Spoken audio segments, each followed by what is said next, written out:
por los que no pudieron estar hoy para que puedan ver la grabación.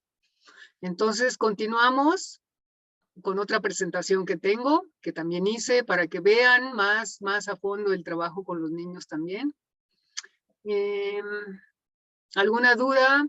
¿Más preguntas? Casos los dejamos para despuesito, ¿no? Se les van a aclarar todas sus dudas, sus preguntas. ¿Ok? Bueno, entonces déjenme compartir pantalla para ver la siguiente presentación.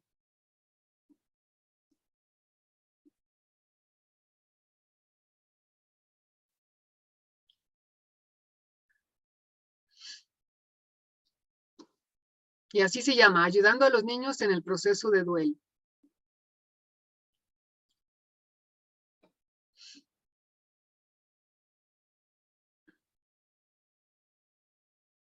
Algunas cosas probablemente ya las saben y les van a parecer repetitivas, pero yo creo que no está de más como que afirmar lo que aprendieron, ¿de acuerdo? Entonces, ¿cómo es el duelo en los niños? Lo que ellos experimentan depende básicamente de los siguientes aspectos. Edad del niño en el momento de la muerte. No es lo mismo un niño de 5 años que uno de 2, que se le murió su mami, por ejemplo, ¿no? O de 15. O sea, ¿quién falleció? ¿Cuál era la relación de este niño con la persona fallecida? ¿Cuál era el apego? Ya vieron las teorías del apego, ¿no? De John Bowlby también. ¿Qué tan apegado estaba? La relación que tenía con el fallecido, ¿era muy cercana o era muy lejana? De eso va a depender, ¿no? Porque pues era el tío que vivía hasta allá, hasta Tijuana, ¿no? Vamos a ponerle así cualquier lugar. Y yo estoy acá en Ciudad de México, entonces no veía al tío.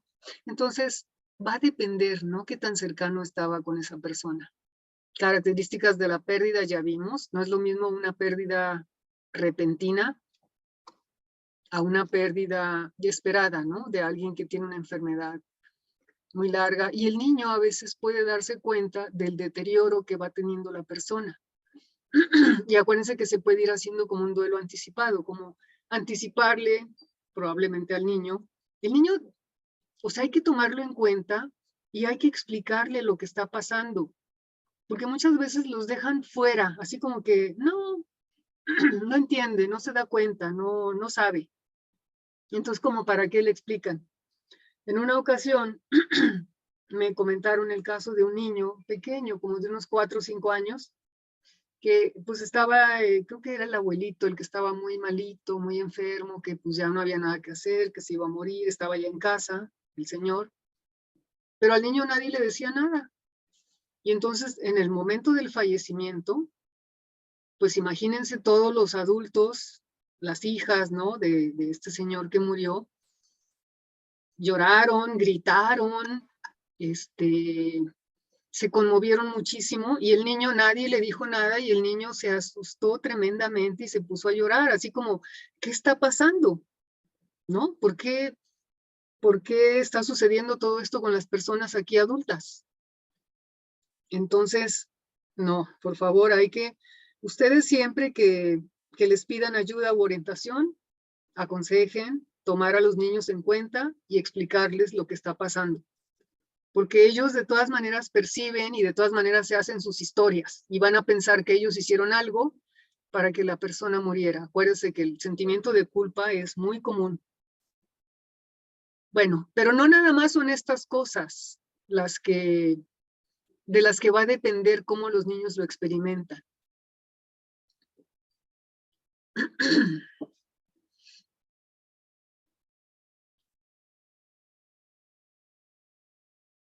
Apoyo de su entorno familiar y social ante sus sentimientos y necesidades, lo que les decía. Si es un niño que fue tomado en cuenta y se le fue diciendo y se le fue preparando, va a transitar mucho mejor por el duelo. No quiere decir que no va a estar en duelo. Va a estar en duelo, pero va a ser un duelo más sano. ¿Ok? Experiencia de pérdidas anteriores. Todo esto hay que explorarlo en la entrevista que ustedes hagan con la familia. ¿Quién se murió antes?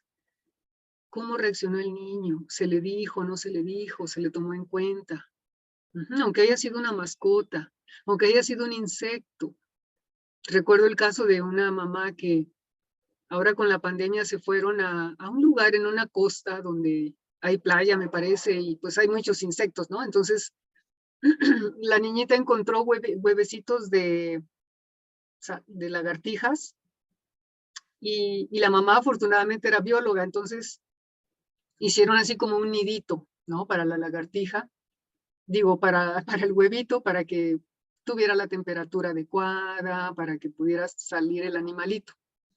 Pero llegó la señora que hace la limpieza a la casa y pues tiró, o sea, ni tomó en cuenta, porque vio ahí nada más hojas secas, así como un nidito. Yo creo que no vio el huevito porque estaba tapado y pues lo tiró. Afortunadamente le dije, y déjenme verlos, le pregunté a la mamá, oye, ¿y qué pasó? O sea, ¿cómo manejaste eso? Dice, ni se acordó la niña. No se acordó que había hecho el nidito con el huevito de la lagartija para que creciera la lagartija. Y ella como bióloga le digo, oye, pero no era necesario que estuviera ahí. Yo así pensando como las gallinas, ¿no? Que tienen que incubar a los huevitos. No, me dice, en este caso no. En este caso es la temperatura la más importante para que el huevito después se rompa y salga la lagartijita, ¿no? Pero entonces, fíjense, todos esos son ejemplos de cómo les podemos explicar al niño el ciclo de vida y la muerte, ¿no? Que es como parte del ciclo. Para ejemplos de ciclos hay muchos, el día y la noche, las horas, y las plantitas, los animalitos, todo eso se lo podemos explicar como un ciclo.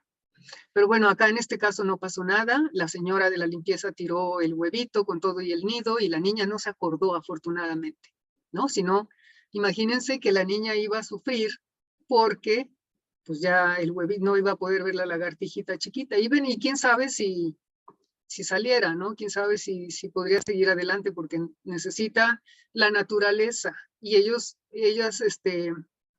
habían llevado el nidito ya adentro de la casa. Entonces hay que ver la experiencia de pérdidas anteriores, cómo fue, quién se ha muerto, participó, no participó, todo eso tienen que explorar. ¿Qué tipo de familia es a la que pertenece? ¿Qué religión tienen? ¿Qué herencia? ¿Qué cultura? ¿En qué creen? ¿En qué no creen? También, ¿no? Porque eso se lo transmiten a los niños.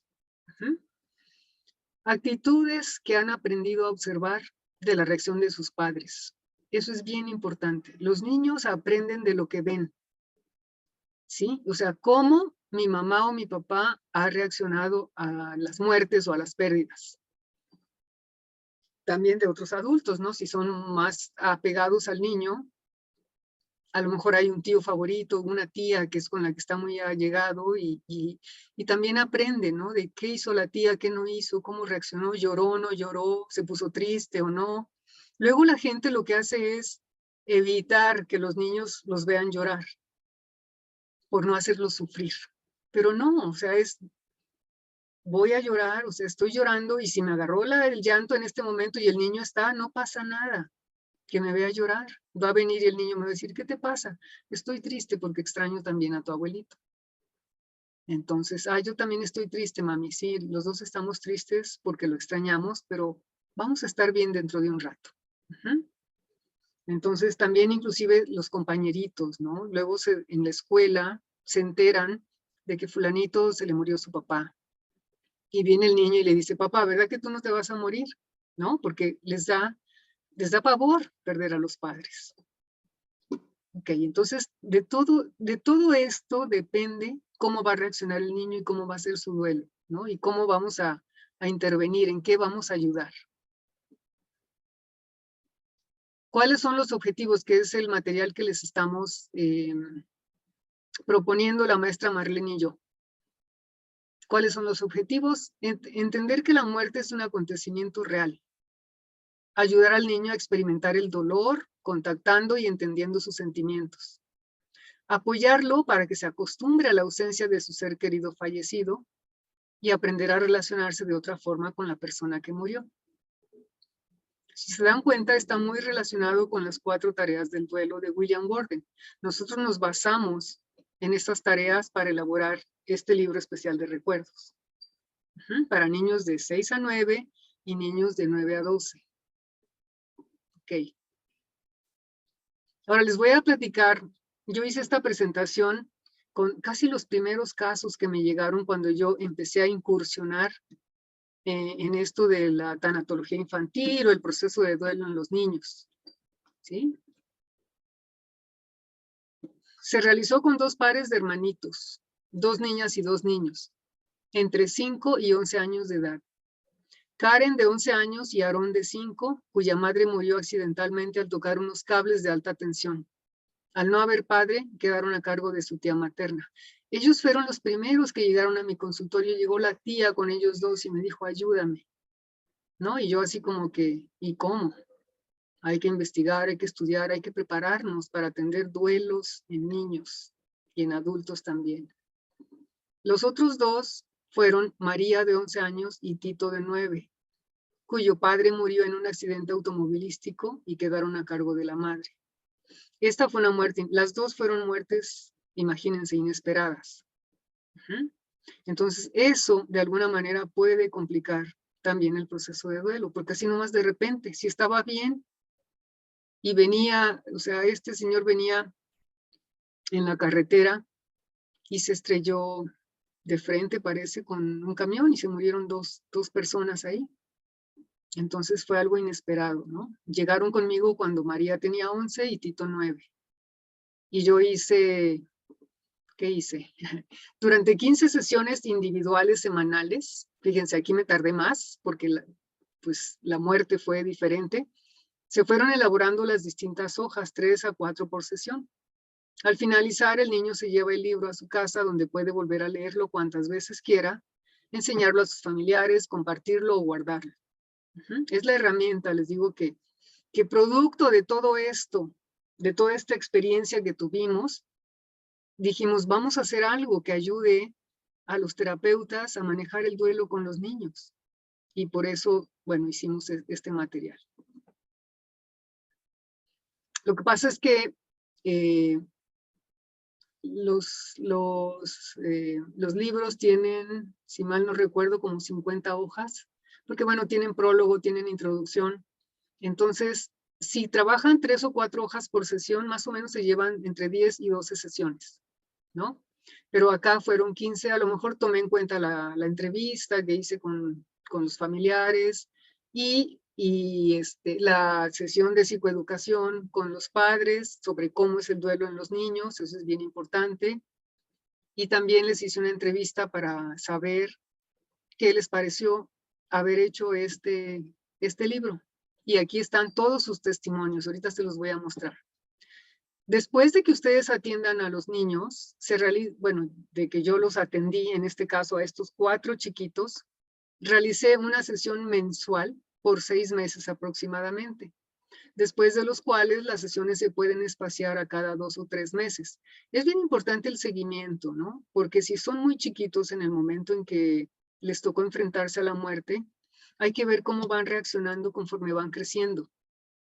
Entonces, mientras más puedan estar en contacto con los niños, es mucho mejor, porque así se van dando cuenta ustedes de cómo van integrando, es la palabra de Robert Neymeyer, no es superar, no es aceptar, sino es cómo integro esta muerte en mi vida. Entonces, siempre que puedan, a veces los pacientes se pierden, ¿no? Ya no podemos contactarlos o cambiaron de número o pues ya se perdieron, pero lo más que podamos. Dice, es recomendable continuar con un seguimiento semestral o anual inclusive, porque el proceso de duelo en los niños es a largo plazo, ya que en los eventos claves de su crecimiento y desarrollo se agudizará la ausencia de su ser querido fallecido. Acontecimientos, les decía, como cumpleaños, Navidad, Reyes, la graduación, el casamiento, el nacimiento de los propios hijos. En todos esos eventos y circunstancias les va a hacer falta, ¿no? La persona fallecida y se van a acordar. ¿Ok? Fíjense, al finalizar cada uno de los libros, se les hicieron a los niños las siguientes preguntas, con el fin de evaluar desde su punto de vista el proceso.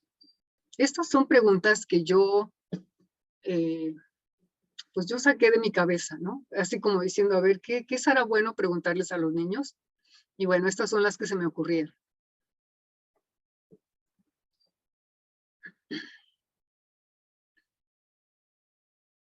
¿Qué fue lo que más te gustó de haber hecho el libro de recuerdos de mamá o papá? Porque eran niños, a los 2 primeros se les murió su mamá y a los 2 segundos se les murió el papá. ¿Qué fue lo que menos te gustó? ¿Para qué crees que te ayudó el haberlo hecho? ¿Hay algo que cambiarías? Y si es así, ¿qué? Porque miren, los niños son los mejores monitores, ¿no? Son los mejores jueces para saber si nuestro trabajo está siendo útil o no. Entonces, ¿te sientes diferente ahora que cuando empezaste a hacerlo respecto a la muerte de tu mamá o de tu papá? Esa fue otra pregunta. Hay más preguntas. ¿Qué le agregarías? ¿Qué crees que faltó hacer? ¿Qué piensas ahora de la muerte? ¿Recuerdas qué pensabas antes de la muerte?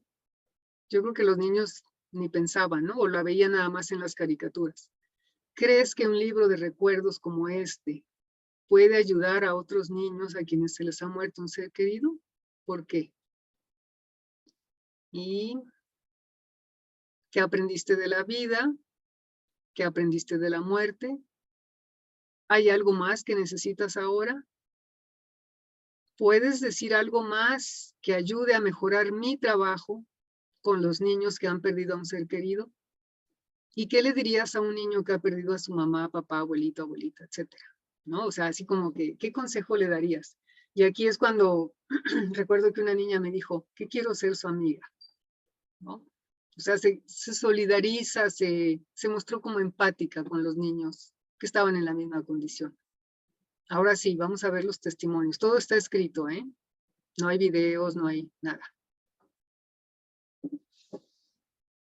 Porque dentro de este material hay una hoja dedicada a poner una foto del ser querido que murió. No es un álbum de recuerdos, ni digo, un álbum de fotos. Hay una hoja que está dedicada a poner la foto o el dibujo de la persona fallecida. Entonces, aquí entre paréntesis está la inicial del niño y la edad que tiene, para que vean las respuestas, ¿no? Entonces, ¿qué fue lo que más te gustó? La foto de mi mamá y mi foto, dijo el niño de 5. Dice que pude recordar a mi mamá y pude colorear. Y colorear me gusta mucho. No a todos los niños les gusta colorear, ¿eh? Más a las niñas sí les gusta, a los niños no tanto. Lo que leía y pintarlo, dijo una niña de 11. Dibujar. O sea, a los niños les gusta más dibujar que pintar, quiero pensar. Bueno, ustedes tienen mucha experiencia también atendiendo niños. ¿Para qué crees que te ayudó a haberlo hecho? Dice, para esconderme en un árbol de un niño malo.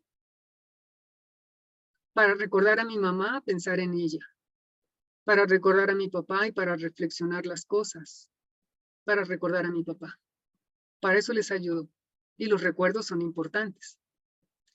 ¿Qué piensas ahora de la muerte? Dice que es bonita porque tiene florecitas. Luego es triste cuando una persona muere. Que cuando se muere una persona descansa con Dios, van a descansar y que no hay que sentirse mal por esas personas que ya están descansando. Que es buena, pues todo mundo tiene que morir. O sea, qué interesante aquí. O sea, la muerte no es algo malo, como todo mundo pensamos. La mayoría de las personas creemos que la muerte es algo malo. Pero la niña dijo, es buena, pues todo el mundo tiene que morir. Y se vale. El niño último dijo, nada. ¿Qué piensas de la muerte? Nada. Muy respetable, no piensa nada. Mejor no quiere pensar, ¿no? Y luego, ¿crees que hacer un libro de recuerdos como este puede ayudar a otros niños a quienes se les ha muerto un ser querido? ¿Por qué? Sí, llorar. Y después que la persona muere, ya no te sientes mal. Y eso es bueno, no sentirse mal. Claro que sí, pues les puedes explicar y se calman y pueden recordar a quien murió. Fíjense, esta niña, qué importante es explíquenle a los niños, díganle a los niños, infórmenle a los niños. Y con eso se calman. Aquí lo está diciendo. Dice, sí, porque te hace reflexionar las cosas. Ya es una niña de 11. Sí, porque te ayuda a recordar, ¿no? Y recordar es bueno. ¿Qué aprendiste de la vida? Que existe y es divertida. Y si te mueres, ya no sientes nada y eso es bueno. Que todos moriremos algún día. Fíjense lo que aprendió de la vida, que todos moriremos algún día. La otra niña de 11 también dijo que todo mundo tiene que morir, que todos nos podemos morir, ¿no? Entonces quedó bien claro el objetivo, de que los niños entiendan que la muerte es un acontecimiento universal, o como diría Sara Smilansky, es inevitable. ¿Mm? Es parte de la vida. ¿Qué aprendiste de la muerte? Que existe y lloramos cuando se muere. ¿Mm? Que no me preocupe porque mi mamá está en el cielo con Dios. Igual que cuando te escondes en los árboles, siempre te va a tocar, aunque te escondas en los árboles, siempre te va a tocar morir. Que es buena, dijo la otra niña. O sea, otra vez, la muerte no es mala. Que es algo que nos pasará a todos, dijo el niño de 9. ¿Qué le dirías a un niño que ha perdido a un ser querido? Que no lo hagan llorar. Aclaró que sus tíos lo regañan cuando se porta mal. Este niño les platiqué el caso de que se trasladaron de un estado de la República a la Ciudad de México a vivir en casa de la tía materna que estaba casada, y recuerdo que era un niño un poco inquieto. A mí se me hace que les hacía por ahí algunas travesuras, o es que también la muerte de alguien impacta a todos los demás miembros de la familia, ¿no? Al sistema más grande, porque esta señora tuvo que traerse a estos niños, sino con quién se quedaba, no había quién, los papás no se hacían cargo. Entonces también impacta en la estabilidad que tenían como familia, ¿no? De pronto llegan 2 chiquitos de los cuales hay que hacerse cargo, hay que educar, hay que procurar, hay que atender. Entonces hay una desestabilización, digamos, en lo que ya estaba. Hay una readaptación ahora a una vida con estos 2 chiquitos, ¿ok? Entonces, ¿qué le dirías a un niño que ha perdido un ser querido? Que no lo hagan llorar. O sea, eso más bien es no al niño, sino para los adultos. No hagan llorar a los niños que perdieron a un ser querido, ¿no? Que esté tranquilo porque la persona que murió está con Dios. Que no se sienta mal, que esté bien, que está mejor ahí arriba que aquí en la tierra. Esto yo no se los dije, ¿eh? Esto es influencia de la familia, ¿sí? Y es que les deseo suerte en todo. Fíjense, este niño, ¿no? Cómo se muestra empático con los niños que han perdido a un ser querido. Ay,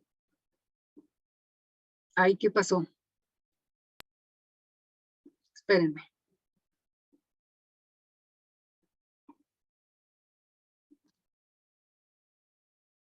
Aquí nos quedamos.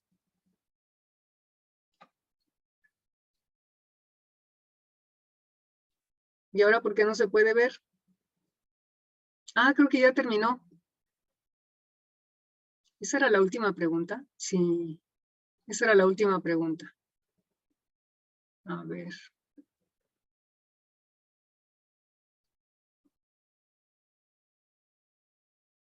¿Qué crees que faltó hacer? ¿Qué le agregarías?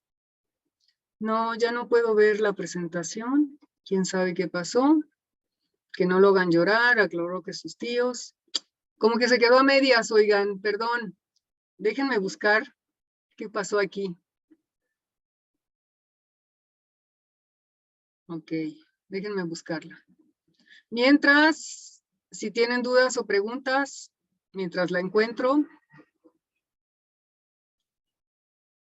porque esto es, digo, ya es el trabajo que he hecho en varios años, y es nada más como mostrarles, ¿no? lo que hemos hecho. Déjenme ver.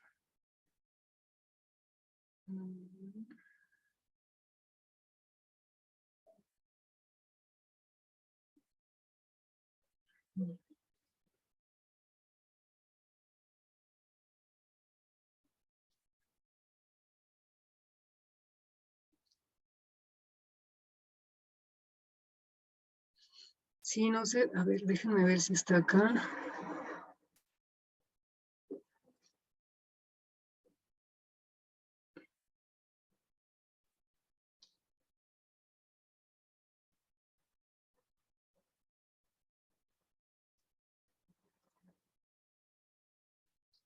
Ujú.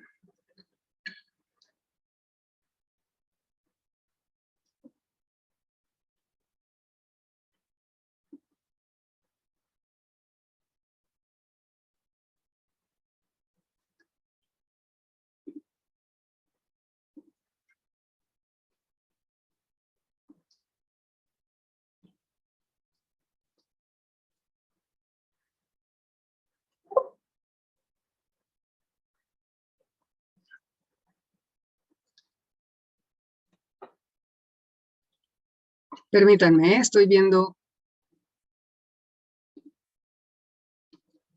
si la tengo en otro lado, completa.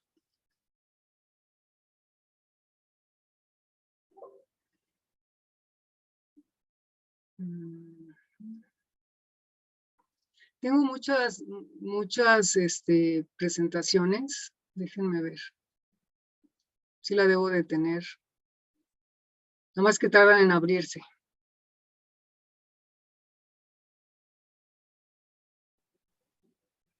Perdón, maestra, una preguntita. En Sí, estos talleres, ¿cuál fue el número máximo de niños para trabajarlos pues así de manera óptima? 10, Ok, pero casi nunca teníamos 10. ya.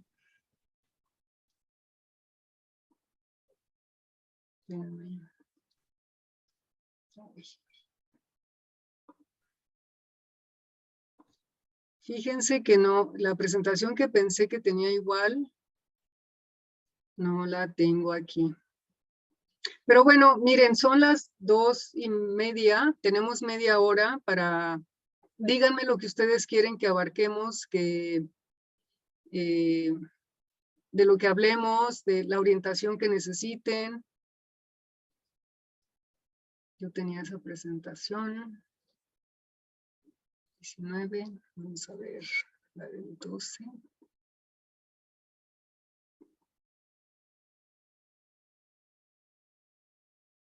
Sí, porque nos quedamos en las preguntas, ¿verdad? Que siguen. Y no. Es que tengo muchas. Pero díganme qué más necesitan. Estoy revisando, presentaciones que tengo aquí. A ver si la encuentro, pero no. ¿Quieren que hablemos un poco del duelo en general?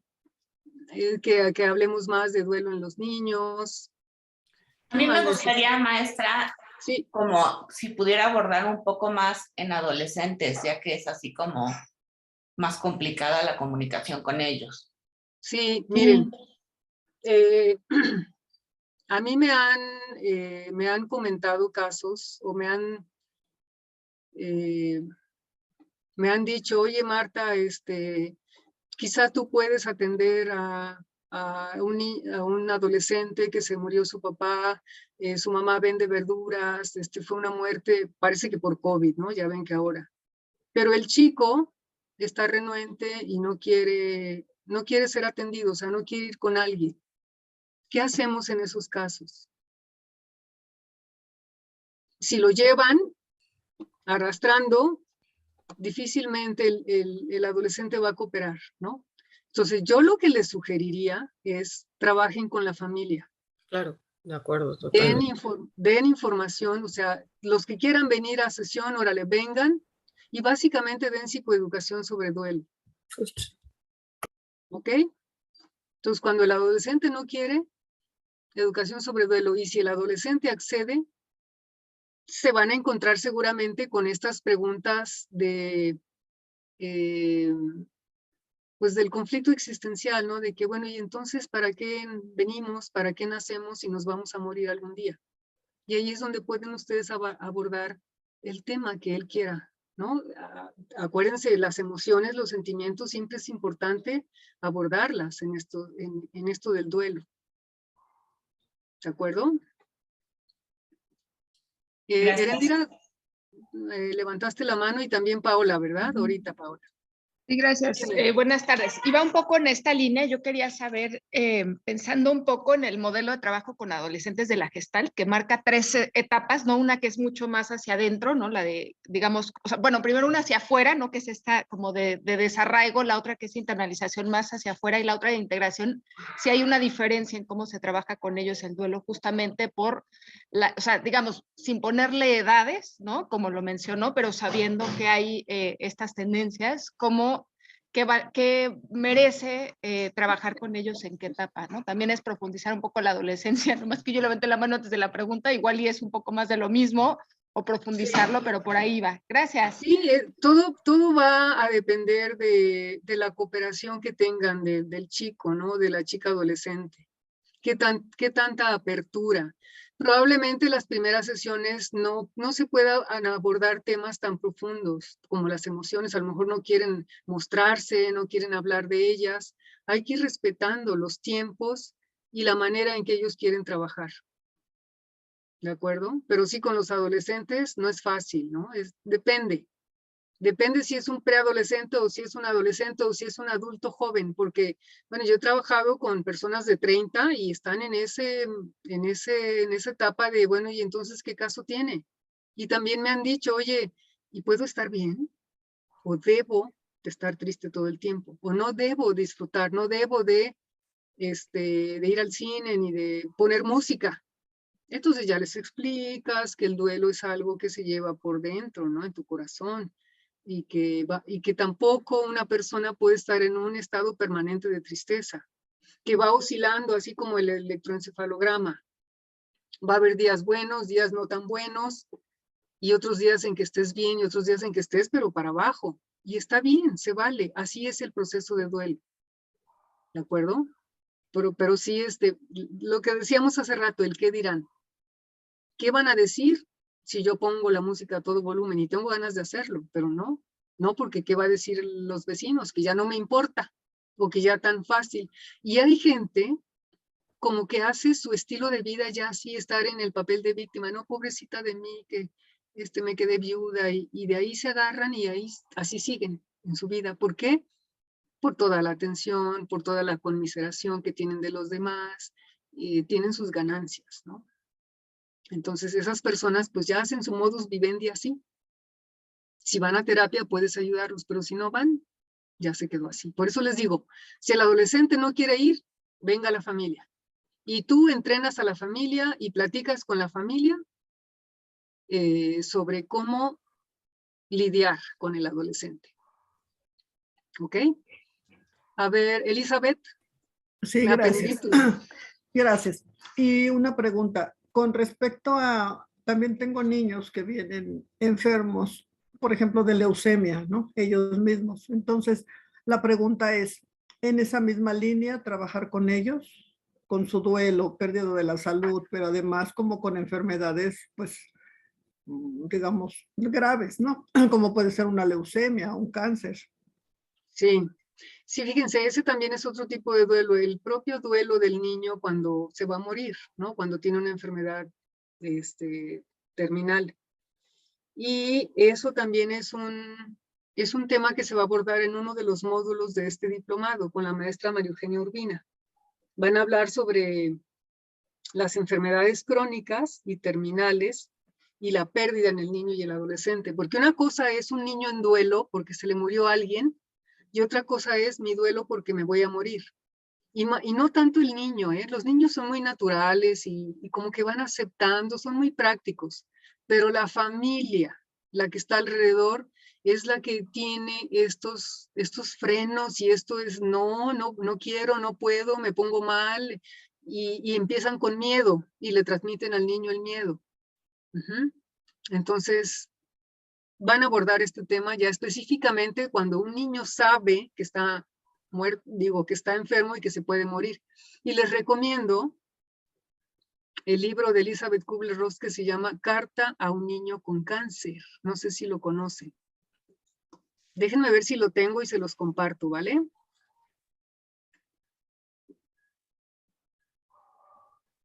Espérenme.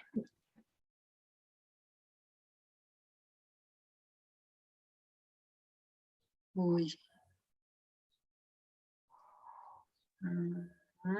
Documentos. ¿No lo conocen el libro? No, yo no. He leído algunos de Elizabeth Kubler-Ross, pero ese no. Ese no, tampoco. Bueno, si no lo encuentro ahorita, sí les prometo que este sí se los mando al chat de WhatsApp. ¿Está bien? Ah, ya lo encontré. Oh, qué suerte tienen. A ver, espérenme. Es que déjenme compartirlo aquí en el chat.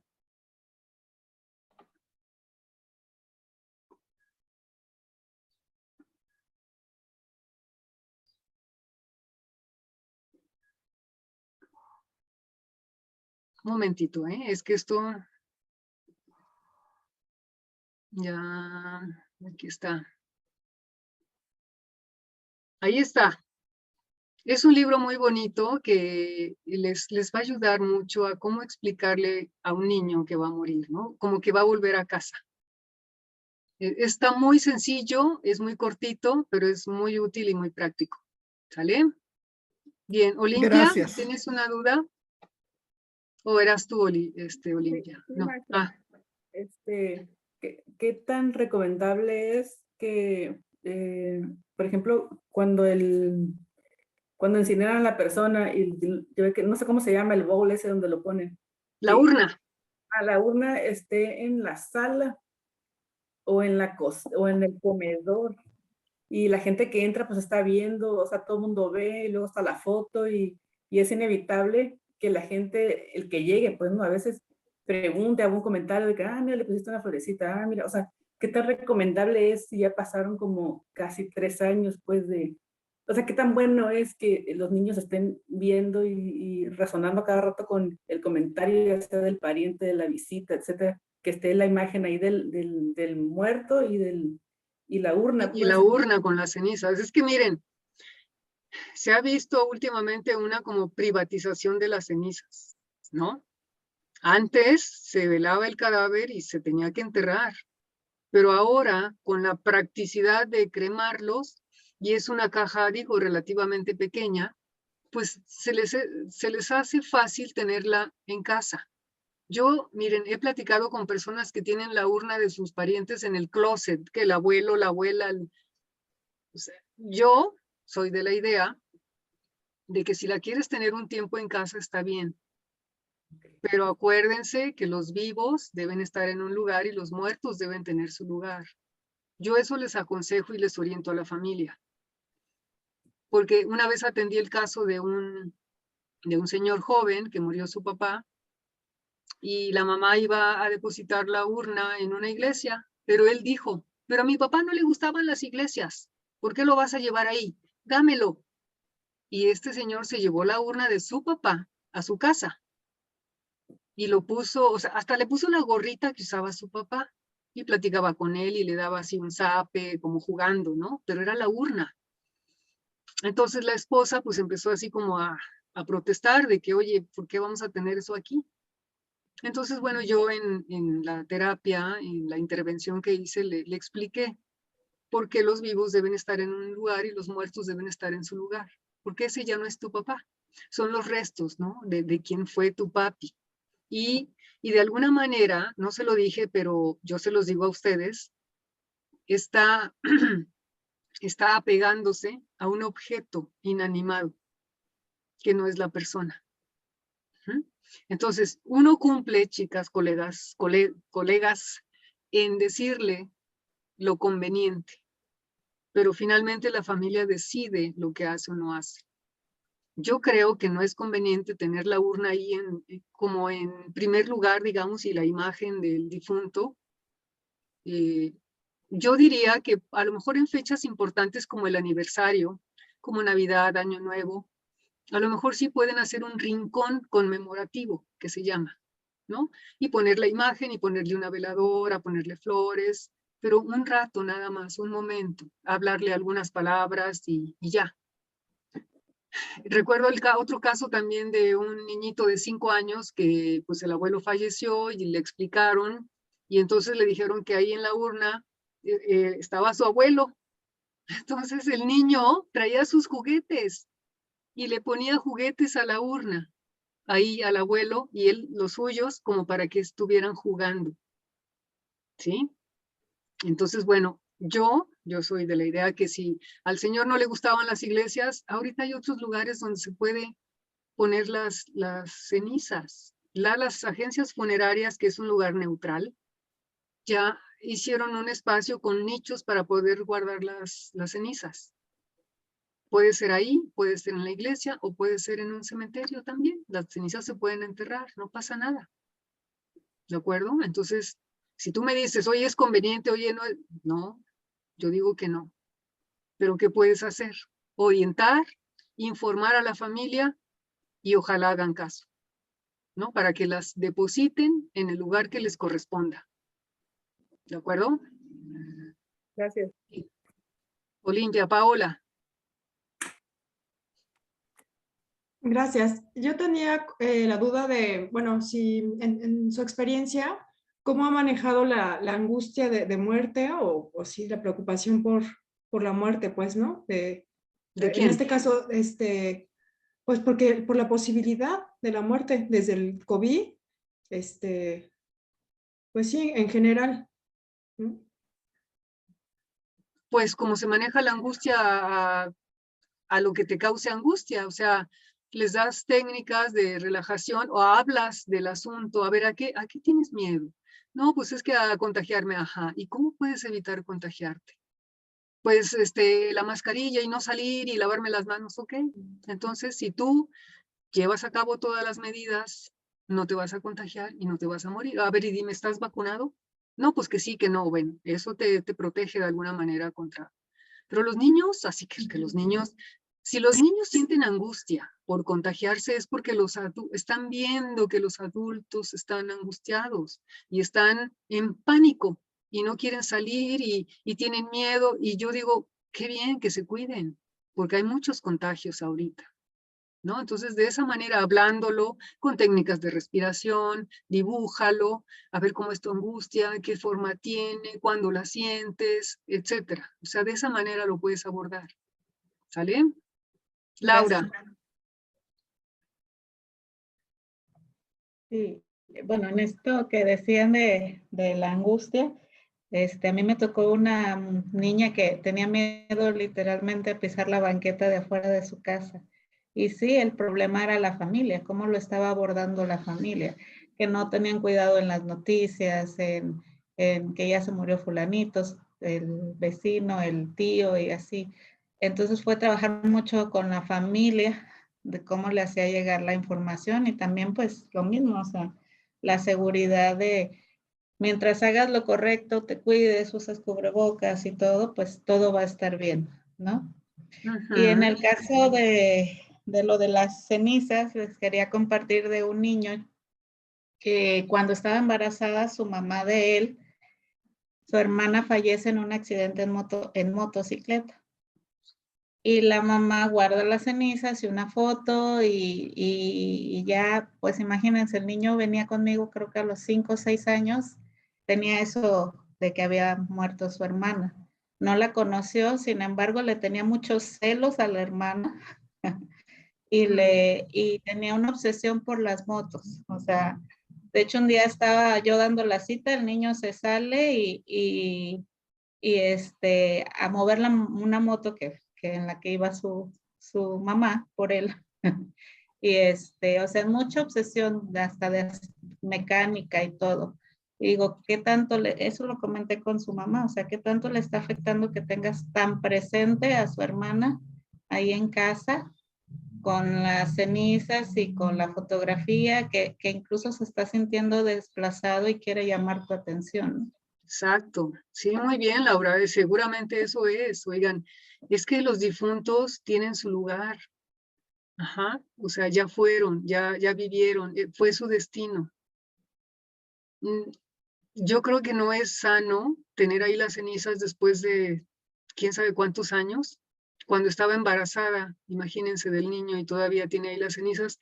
Miren, la gente luego cree que si se deshace de las cenizas y que si anda como si nada, que eso no está bien, que va a ser juzgado, va a ser criticado, porque entonces eso significa que no me importa o que ya no me duele mi hija. No, no es necesario hacer todo ese tipo de rituales para sentir que extrañamos a esa persona. Sí, pero la gente, o sea, nosotros cumplimos con orientar, con informar, con decir, mira, el duelo se lleva por dentro. Las cenizas deben estar en su lugar. ¿Perdón, Laura? Sí, como decían, en momentos especiales, ¿no? En el aniversario, en ciertas etapas que le sirva al niño conocer a su hermana y Claro. saber que fue parte o que es parte de la familia, pero en un lugar correcto, ¿no? Exacto, en un lugar y en un momento correcto, como hacer un pequeño rincón, como a ver, es Navidad, por ejemplo, ¿no? Que es una reunión familiar donde asisten todos, bueno, vamos a recordar al abuelo, o a la hermana, o a la hija que murió, ponemos una foto, ponemos una veladora, y vamos a decirle algo, un mensaje, ¿qué le hubiera gustado? ¿Qué vamos a hacer ahora? ¿Qué postre le gustaba a ella? Y hacemos ese postre y lo comemos, honrando su memoria. ¿Sí? Pero después de que pasa ese momento, ya guardamos todo y la vida sigue. Hay que concentrarnos, como dice William Gordon, en la vida y en los vivos. Pero los rincones conmemorativos se pueden hacer, a lo mejor en el aniversario, ¿no? Del fallecimiento. O ya ven con los altares de Día de Muertos. Es una manera de honrar también a los que ya no están. Pero yo no soy partidaria de tener las cenizas en casa porque luego las siguientes generaciones que ni conocieron a esa persona, ¿ustedes creen que va a haber un apego, que va a haber un cuidado o una consideración a esa cajita que tiene cenizas de quién sabe quién que ni conocí? No. ¿Y qué va a pasar? ¿Las van a botar, las van a regalar, las van a esparcir? ¿Qué va a pasar? Por eso desde un inicio deben estar en el lugar que les corresponde. Esa es mi opinión. Pero hay personas que la siguen teniendo y que eso les da tranquilidad y que así creen que están haciendo bien. Pero te digo, yo soy de la idea de que las cenizas deben estar donde les corresponde y la casa no es el lugar. No es el lugar para tener a los muertos. ¿Ok? Erendira. Hola, justo en este tema de las cenizas, escuchando, me parece que sería, digamos, dependiendo si la terapia lo permite y las personas están listas, pero sería una herramienta muy poderosa para un ritual. O sea, realmente poner una etapa que se cierra y poner esas cenizas donde les corresponden, ¿no? Quizá tendría una potencia terapéutica muy útil, ¿no? Sí, de hecho se hace cuando se van a depositar las cenizas en una iglesia o en el panteón o en la agencia funeraria, se hace generalmente una misa, ya no es de cuerpo presente, es una misa de cenizas presentes, como se estuvo haciendo ahora por la pandemia, ¿no? En que ya no se podía velar el cadáver, ya eran las cenizas nada más, entonces se hace la misa con las cenizas y es un ritual de despedida, hacemos la misa, rezamos y después todos así en familia vamos y depositamos las cenizas en el nicho que le corresponda o en el panteón o donde lo vayan a dejar. Y ahí pueden ir a visitarlo y platicar con esa persona y todo, no en la casa, ¿no? Eso es lo que, porque también como que no procesas bien el duelo porque tienes ahí las cenizas y entonces estás como de alguna manera anclada al pasado. Estás con un pie en el pasado y otra en el presente, ¿no? Entonces, hay que seguir adelante, hay que dejar en su lugar al difunto o los restos del difunto y continuar con la vida. Y si lo quieres ir a visitar, vas a platicar con él, En fin, o sea, como lo hacemos con los panteones. Les digo, esa es mi opinión muy personal, pero la familia es la que decide. ¿De acuerdo? Bien. ¿Qué más?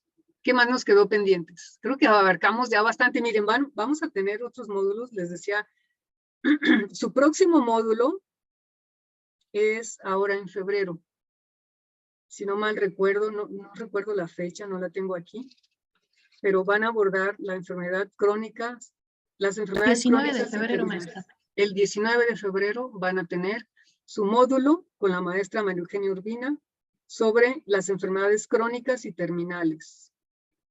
La pérdida en el niño y el adolescente, y ahí es donde vamos a abarcar también cuando el niño es el que tiene la enfermedad y cuando el niño es el que va a morir. ¿De acuerdo? Porque aquí vimos los niños que nos llegan en proceso de duelo por la pérdida de un ser querido. Pero hay que abarcar también este otro tipo de duelo, ¿no? El duelo del niño que ya va a fallecer.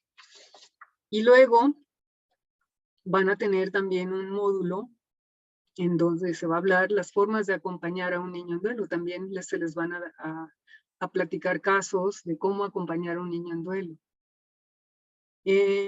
La maestra Marlene les va a dar un módulo sobre todo lo que es el juego como estrategia tanatológica infantil y en adolescentes. Y seguramente las que me preguntaban sobre el arenero, la casita de muñecas y los marionetas y todo esto, yo creo que ella lo va a abarcar en este módulo, ¿sí? Entonces, yo creo que es un programa bastante completo.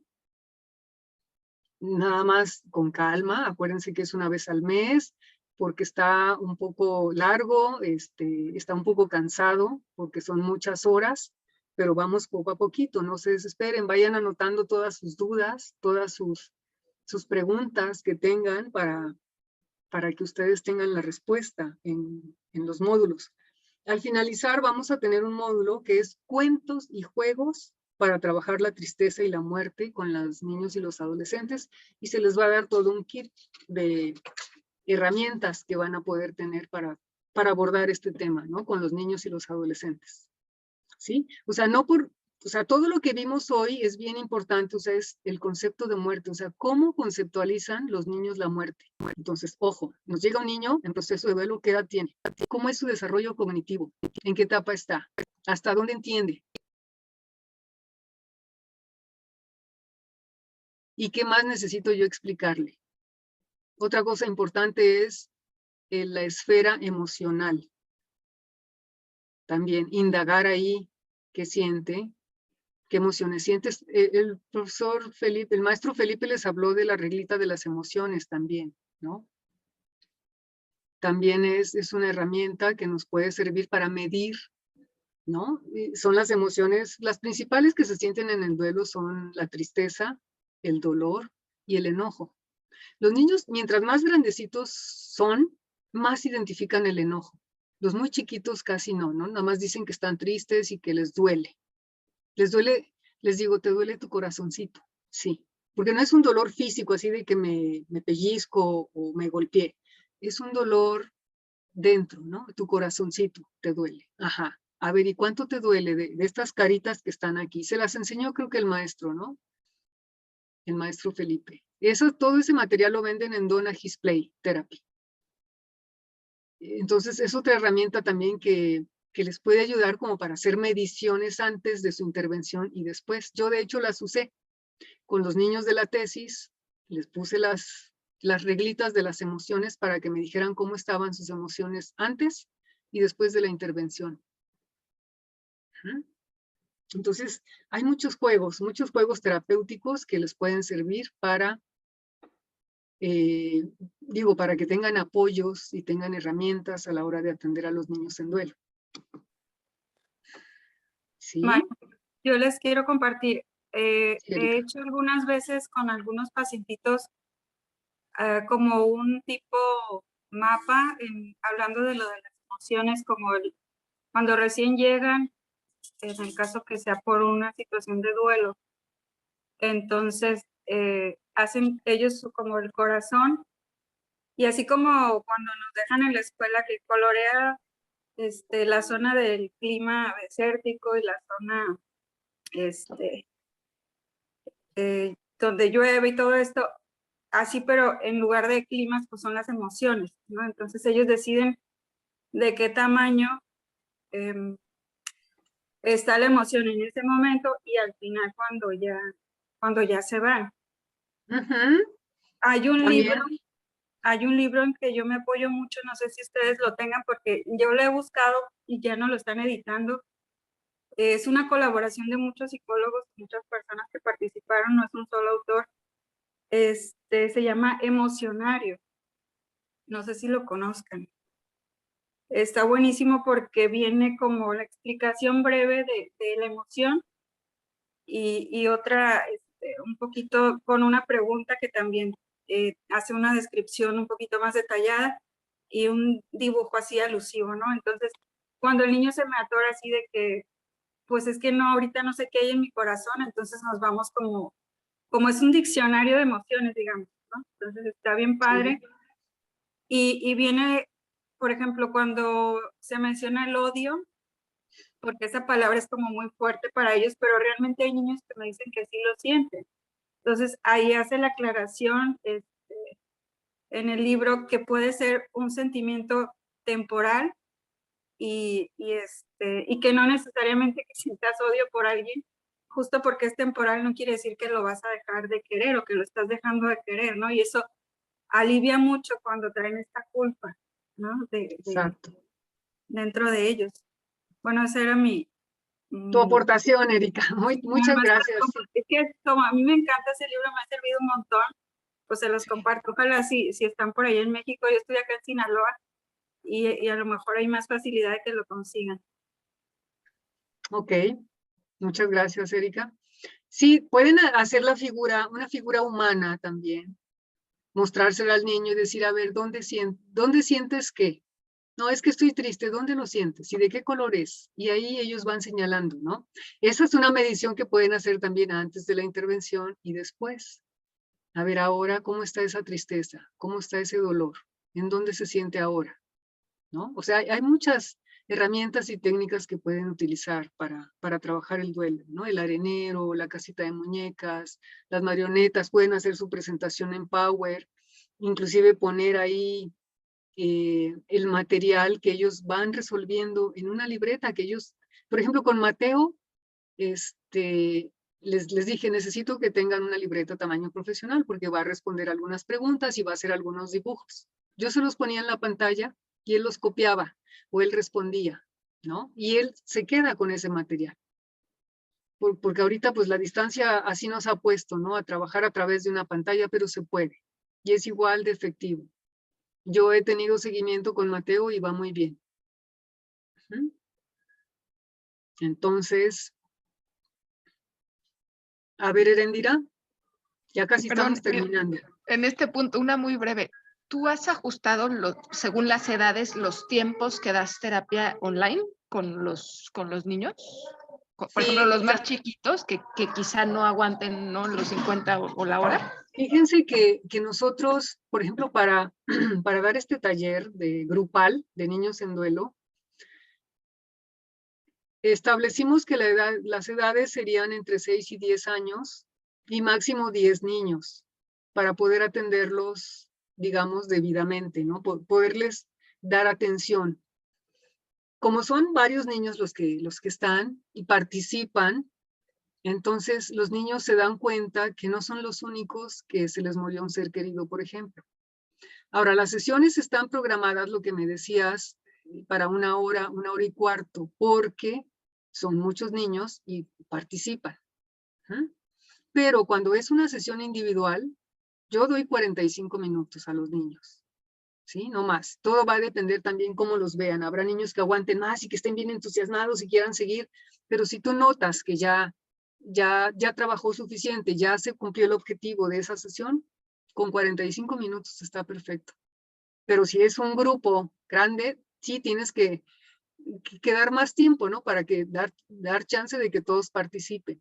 Y eso es algo que observamos, ¿no? Que los niños se tranquilizaban bastante al saber que no son los únicos. Otra cosa, teníamos niños, hagan de cuenta, 9 años. Ay, pero tiene un hermanito de 5, ¿no?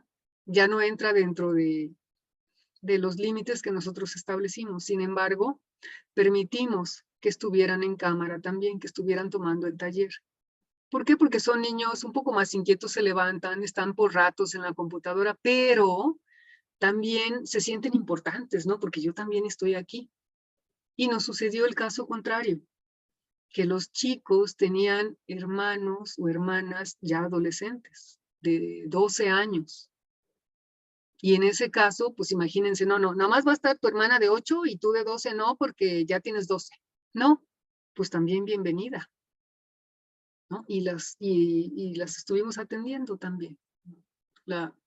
Chicas de 12 años, nosotros pusimos el límite hasta 10, pero había chicas de 12, de 13, que también participaron, ¿no? Y también hacían las actividades que les ponemos a los niños. Entonces, eso es en plan grupal. Un adolescente sí ya te puede aguantar 50, 60 minutos, pero los chiquitos con 45 minutos. 40, 45, con eso es suficiente, Erendira, ¿de acuerdo? Muy bien, colegas. Muchas gracias por haber estado aquí. Son las 3, yo espero que, no sé qué me falló ahí. En verdad, discúlpenme, pero eran nada más, eran algo parecido a lo que ya veníamos leyendo. Nada más era terminar las respuestas que los niños nos dieron. Y la conclusión es que todos dijeron que sí ayuda el hacer un libro especial de recuerdos, ¿no? Para procesar su duelo. Muchas gracias. Okay. No, al contrario, gracias a ustedes, gracias por su participación, gracias por sus casos. Nos vamos a ver en el último módulo para cerrar. Y pues me da mucho gusto que están aquí y que se atrevan a prepararse en este tema que no es fácil de abordar, de verdad, con los niños, ¿no? Se necesita tiempo y ir poco a poco. Ustedes anímense a tratar a los niños y van a ir teniendo más experiencia y lo van a poder hacer de manera natural, van a tratar este tema de manera natural, ¿no? Que es el objetivo. Por eso también se nos ocurrió hacer un diplomado, lo elaboramos entre la maestra Marlene y yo, módulos, y elegimos a los ponentes y todo esto. Y con 6 módulos van a quedar pero perfectos para poder abordar este tipo de casos, ¿no? Y para poder complementar su aprendizaje, su capacitación en todas las áreas, porque esto no se enseña en la licenciatura, no se enseña en la maestría. Sí. Hay que buscar por aparte, hay que capacitarse aparte, ¿no? Entonces, por eso fue nuestra intención de compartir con ustedes toda nuestra experiencia, nuestro conocimiento, basado en la experiencia. ¿Okay? Muchas gracias. Ok, muchas gracias. Bonita tarde. Igualmente, Jorge. Bonita tarde, bonito fin de semana. Igualmente. Ahorita cierro la sesión, nada más voy a ver qué me dice Jorge. No, ya los que se tengan que desconectar, con mucho gusto, muchísimas gracias por estar. Jorge ya se perdió, ¿verdad? Ah, no, aquí estás, Jorge, ya te vi. No, nada más agradecerle, maestra, que fue muy interesante la clase, me gustó mucho. Gracias. Creo que complementando un poquito lo que ya veíamos en el otro diplomado, y me voy muy feliz. Muchas gracias, maestra. Ay, gracias a ti, Jorge, qué bueno. Yo les decía a los que tomaron el otro diplomado, tomen el de niños para complementar lo que vieron en el diplomado de tanatología, ¿no? Este es un complemento para que tengan también herramientas de cómo tratar a los niños, porque se tratan diferente que los adultos. Hay que saber cosas diferentes, ¿no? Respecto a los niños, ¿no? Y por eso es que se elaboró este. Entonces, qué bueno que están contentos. Yo espero que así sigamos y nos vemos en el último módulo. Tengan una bonita tarde. Igualmente, muchas gracias. En el fin de semana. Igualmente. Hasta luego. Gracias, maestra, un gusto. Gracias. El link que dijeron que no lo quería mandar por WhatsApp, ¿era el del el cuestionario o cuál era? Que lo van a mandar por correo. El de la escala es Milansky, el cuestionario es Milansky, es el que van a mandar a su correo. Ya está en WhatsApp, creo. Okay. Ya lo pasaron por WhatsApp. Ya lo pasaron por WhatsApp. Ok, bueno, pues ya lo tienen ahí mejor, más fácil. Sí, muchas Entonces gracias. ya no hay ningún pendiente, ¿verdad? Hasta que nos veamos en el siguiente módulo. Muy bien. Ok, bye. Gracias. Hasta luego. Bye. Descansen. Bye, bye. Igualmente. Igualmente, gracias. Adiós.